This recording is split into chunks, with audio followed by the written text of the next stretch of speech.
Hey guys, good morning from Geneva. We are seeing a lot happening this morning just across the lake from where I am now. President Trump sitting down with some Middle East leaders already this morning, sitting down with Ukrainian President Volodymyr Zelensky, having lunch, the full G7 with those Middle Eastern leaders, and just now starting what we call the family photo. You can see it there. That is the expanded G7, some partner countries there.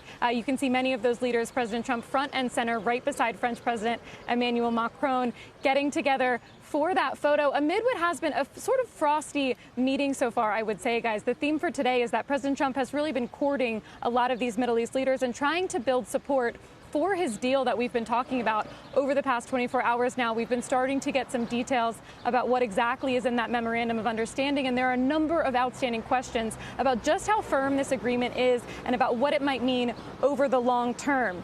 Vice President J.D. Vance told reporters that the text of the deal is only about a page or a page and a half. So very bare bones here. And all of these leaders so far today really trying to get more details from the U.S. president on what exactly is in it. We know there's nothing on it in the nuclear program. There's an ongoing question about Lebanon.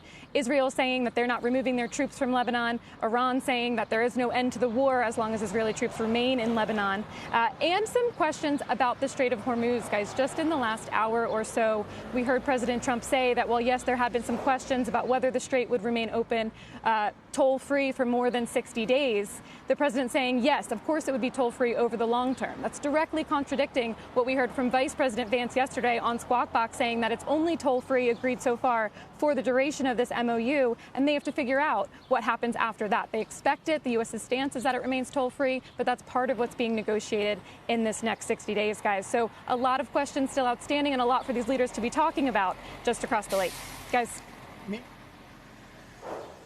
The strait is going to be open toll-free, and it's toll-free beyond the 60 days. It's not, somebody said, oh, it's toll-free for, no, it's toll-free, period. When it opens permanently, it'll be toll-free. That's that sound from the president, guys, on what exactly the strait would look like. He says toll-free for the long term, but Iran is saying, guys, that they have not yet agreed to that. So far, they've only agreed for it to be toll-free for 60 days. Carl? Meantime, wires have that, and the president did say that he would send the text to Congress for review after some senators have been asked about it, and they're like, Tillis was like, how would I know? I haven't read it yet. What does that mean, for review?